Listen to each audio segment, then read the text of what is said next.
warahmatullahi wabarakatuh. Waalaikumsalam warahmatullahi wabarakatuh. Perkenalkan, nama saya Diva Fitriani Suhaila. Di sini saya akan menjelaskan tentang RTL saya terkait bidang layanan karir. Dengan topik layanan yaitu menentukan pilihan karir setelah lulus dari SMA. Tujuan umumnya yaitu agar peserta didik memahami pentingnya menentukan arah karir setelah lulus dari SMA secara tepat sesuai dengan minat, bakat, dan kemampuan dirinya.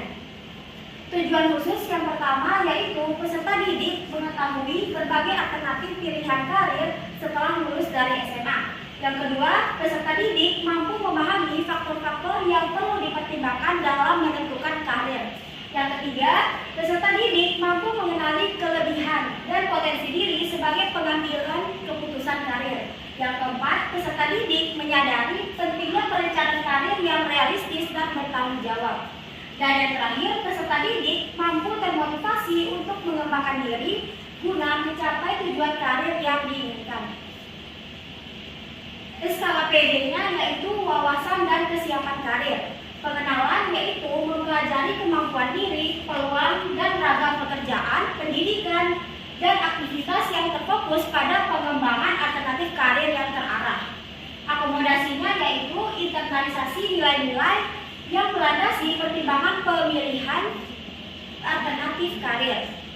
Tindakan yang dapat diwujudkan yaitu dengan mengembangkan alternatif perencanaan karir dengan mempertimbangkan kemampuan dan peluang dan ragam karir.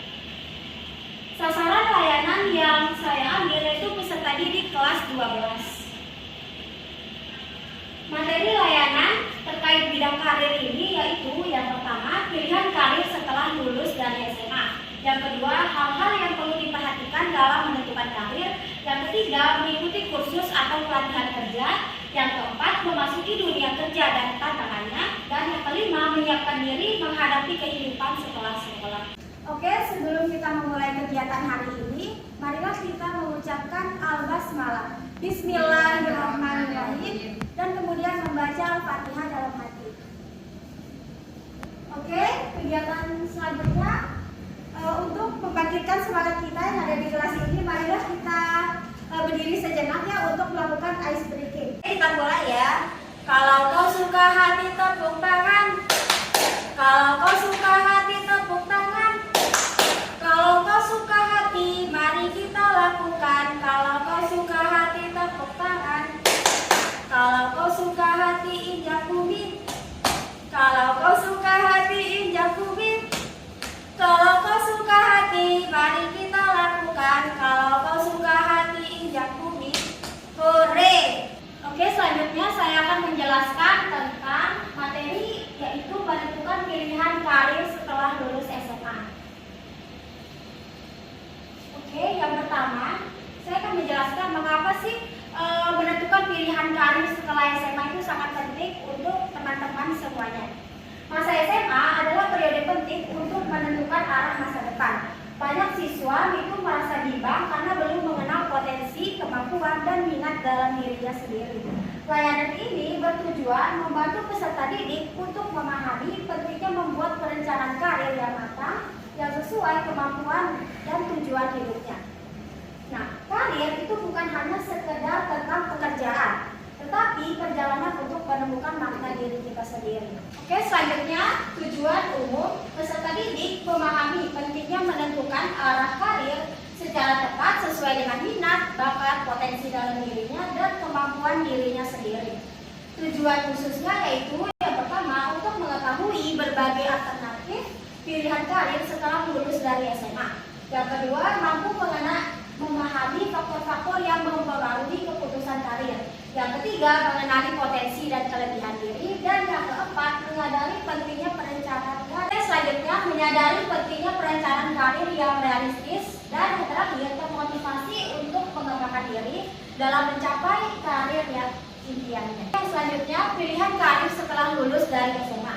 Menurut Rahmat Yana, masa SMA itu merupakan fase penting dalam perkembangan karir. Setelah lulus, siswa memiliki berbagai macam alternatif pilihannya sendiri. Yang pertama, ia bisa melanjutkan pendidikan ke perguruan tinggi. Kalau ia ingin mengembangkan lebih potensi dirinya, bisa berkuliah. Yang kedua, bisa mengikuti pelatihan kerja atau kursus keterampilan. Dan yang ketiga, memasuki dunia kerja langsung. Yang keempat, menjadi wirausaha sendiri. Pemilihan jalur karir perlu didasarkan pada pemahaman diri dan bimbingan yang tepat agar siswa mampu mengambil keputusan yang realistis dan sesuai dengan potensi dirinya sendiri.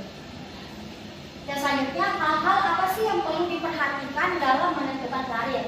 Menurut Farida, yaitu menegaskan bahwa keputusan karir dipengaruhi oleh banyak faktor, yaitu yang pertama, minat dan bakatnya pribadi.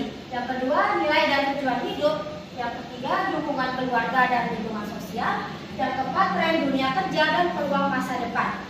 Melalui layanan bimbingan karir, siswa dibantu untuk mengenali faktor internal maupun eksternal, agar ia dapat membuat keputusan yang tepat dan bertanggung jawab atas kehidupannya sendiri.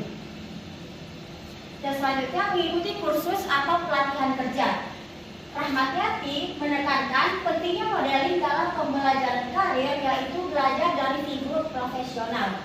Kursus seperti desain grafis, tata boga, otomotif, digital marketing, atau administrasi perkantoran membantu siswa memperoleh keahlian karir yang diinginkannya.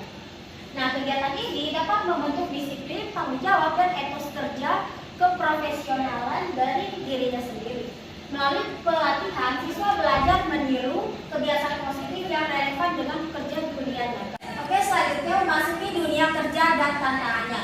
Farida menjelaskan bahwa dunia kerja itu menuntut kesiapan mental, bukan hanya keterampilan dan kemampuan beradaptasi. Tantangan itu meliputi yang pertama, persaingan kerja yang semakin ketat. Yang kedua, kebutuhan akan keterampilan digital dan komunikasi. Yang ketiga, tuntutan profesionalitas dan tanggung jawab.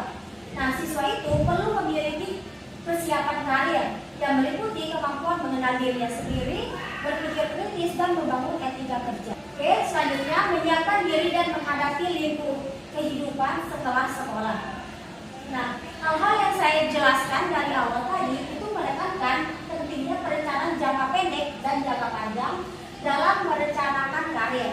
Yang pertama, jangka pendek itu langkah konkret setelah lulus dari sekolah. Itu dia bisa langsung berkuliah atau melakukan pelatihan atau langsung memasuki dunia kerja.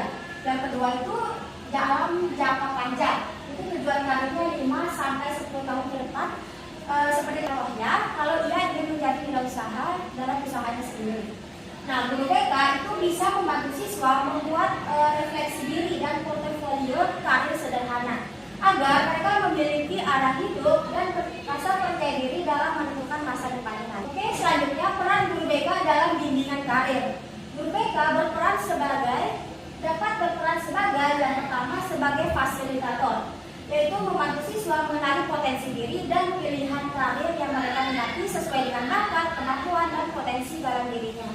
Yang kedua, guru BK bisa menjadi motivator, yaitu dapat memberikan dorongan agar siswa menjadi lebih percaya diri dalam menentukan keputusan karirnya. Kalau siswa sudah bisa mempunyai kepercayaan diri itu, dia bisa tahu minat, skill, bakatnya itu mengarah ke bidang yang mana, seperti non akademik ataupun akademik. Tujuan akhirnya itu agar siswa memiliki perencanaan karir yang matang. Oke, selanjutnya guru BK dapat berperan menjadi konsultan, yaitu guru BK bisa menyediakan informasi tentang dunia kerja, kuliah, dan pelatihan untuk siswa-siswa kelas 12 yang belum bisa menentukan apa sih bakat, minat, potensi, dan kemampuan skill yang mereka punya. Nah, tujuan akhirnya itu agar siswa memiliki perencanaan karir yang matang, realistis, dan bermakna, bukan sekedar berangan-angan tapi mampu menyesuaikan dengan proses yang mereka akan lalui nanti. Selanjutnya, refleksi diri. Nah, ini bisa kita renungkan sebagai bahan untuk menentukan apa sih minat, potensi, dan kemampuan dalam diri kita. Yang pertama, apa minat terbesar saya? Bidang apa yang paling ingin saya tekuni? Dan langkah apa yang bisa saya ambil setelah lulus? Nah, ini bisa kalian tuliskan pada lembar kerja ya. Nah, ini nantinya bisa membantu kalian untuk memahami arah karir yang sesuai dengan potensi diri kalian sendiri. Oke, kesimpulan pada kegiatan kita hari ini yaitu menentukan pilihan karir membutuhkan pemahaman diri, informasi yang akurat, serta kesiapan menghadapi perubahan. Melalui layanan bimbingan karir, siswa diarahkan untuk yang pertama dapat mengenal potensi dan berkembang dalam dirinya sendiri. Yang kedua, mampu membuat perencanaan yang realistis, yang matang. Yang ketiga, menumbuhkan semangat belajar dan tanggung jawab sosial. Dan ingat ya guys, masa depan itu bukan untuk ditunggu tetapi untuk direncanakan. Sekian pemaparan materi dari saya hari ini, semoga dapat bermanfaat dan semoga kalian bisa membantu kalian dalam menentukan arah karir kalian di masa depan. Wassalamualaikum warahmatullahi wabarakatuh.